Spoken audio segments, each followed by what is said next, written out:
नमस्कार, नाती टीवी में आपका बहुत स्वागत है और मैं हूं आपके साथ अनुपमा खोपरी। और बुलेटिन की शुरुआत करते हैं राजधानी भोपाल की बड़ी खबर के साथ, जहां विधानसभा चुनाव विंध्य जनता पार्टी लड़ेगी। 40 सीटों पर विंध्य जनता पार्टी उम्मीदवार उतारेगी, जहां विंध्य की 30 सीटों पर जल्द उम्मीदवार घोषित भी करेंगे। भोपाल इंदौर में भी विंध्य जनता पार्टी उम्मीदवार उतारेगी।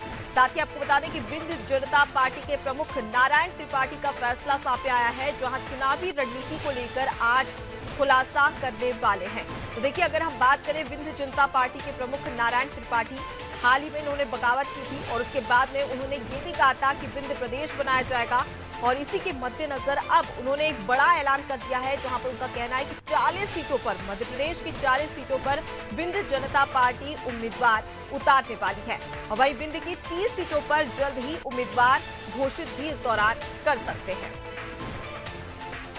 ज्यादा जानकारी लेंगे, हमारे साथ में संवाददाता विवेक पांडे जुड़ गए। विवेक, जिस प्रकार से नारायण त्रिपाठी ने जिक्र किया था और कहा था कि विंध्य प्रदेश बनाएंगे, और उस दौरान अब ये एक बड़ी घोषणा कि विंध्य जनता पार्टी 40 सीटों पर विधानसभा चुनाव लड़ेगी। के बाद आखिरकार नारायण त्रिपाठी ने अपने पत्ते खोल दिए और कहा था त्रिपाठी ने कि जल्द ही वो ऐलान करेंगे। कांग्रेस से टिकट की इच्छा रखी थी, लेकिन कांग्रेस के ही कुछ विंध्य के नेताओं ने विरोध किया था, जिसके बाद नारायण त्रिपाठी अब स्वतंत्र हो गए हैं और उन्होंने ऐलान कर दिया है कि विंध्य पार्टी से ही चुनाव लड़ेंगे। और इसके साथ साथ विंध्य पार्टी से करीब 30 से 40 प्रत्याशियों के ऐलान भी किए जाएंगे। यानी कि नारायण त्रिपाठी अपने साथ अपनी पार्टी के लिए 40 प्रत्याशी भी मैदान में उतारेंगे और विंध्य क्षेत्र से ही 30 ऐसे उम्मीदवार रहेंगे जो चुनाव लड़ेंगे। सवाल इस बात का है कि त्रिपाठी के इस फैसले से कांग्रेस या बीजेपी दोनों को ही नुकसान हो सकता है, क्योंकि विंध्य को अलग राज्य बनाए जाने की मांग कर रहे थे। ऐसे में 30 विधायक उतारना बतौर प्रत्याशी, ये कांग्रेस दोनों के लिए ही चुनौती हो सकती है। हालांकि त्रिपाठी ने ये स्पष्ट नहीं किया है कि कौन कौन प्रत्याशी होंगे, लेकिन कुछ समय के बाद, यानी कि कुछ ही घंटों के बाद ये ऐलान त्रिपाठी की ओर से कर दिया जाएगा कि आखिर उनकी पार्टी की तरफ से चेहरे कौन कौन होंगे। जी विवेक, बड़ा सवाल कि अब यहाँ पर विंध्य जनता पार्टी ने ऐलान कर दिया है कि 40 सीटों पर चुनाव लड़ा जाएगा। अब ऐसे में क्या लगता है कि क्या इससे बीजेपी और कांग्रेस को एक बड़ा नुकसान हो सकता है?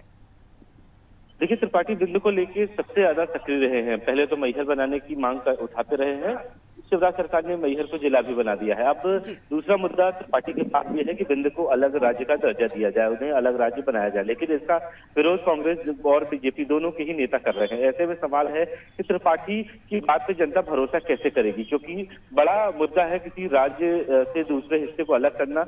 ऐसे में त्रिपाठी का वर्चस्व कितना काम आता है, ये चुनाव के नतीजे बताएंगे और चुनाव में क्या प्लानिंग के साथ त्रिपाठी मैदान में उतरेंगे, ये कुछ ही देर में त्रिपाठी अपनी तरफ से स्पष्ट करेंगे। लेकिन सवाल एक सबसे महत्वपूर्ण है कि ब्राह्मण वोटर जो कांग्रेस और बीजेपी की परंपरागत वोट थे, उनको जरूर डैमेज त्रिपाठी कर सकते हैं। जी, तो बिल्कुल, और कहीं ना कहीं विंध्य पर इसका बड़ा प्रभाव भी पड़ सकता है। फिलहाल के लिए बहुत शुक्रिया विवेक, तमाम जानकारी हम तक पहुंचाने के लिए। तो देखिए, नारायण त्रिपाठी ने हाल ही में जिक्र किया था कि उन्होंने मध्य प्रदेश में विंध्य प्रदेश बनाने की मांग की थी, जिसको नकारा गया था पार्टियों के द्वारा। और इसी के मद्देनजर उन्होंने अपनी स्वयं एक पार्टी बना ली, विंध्य जनता पार्टी।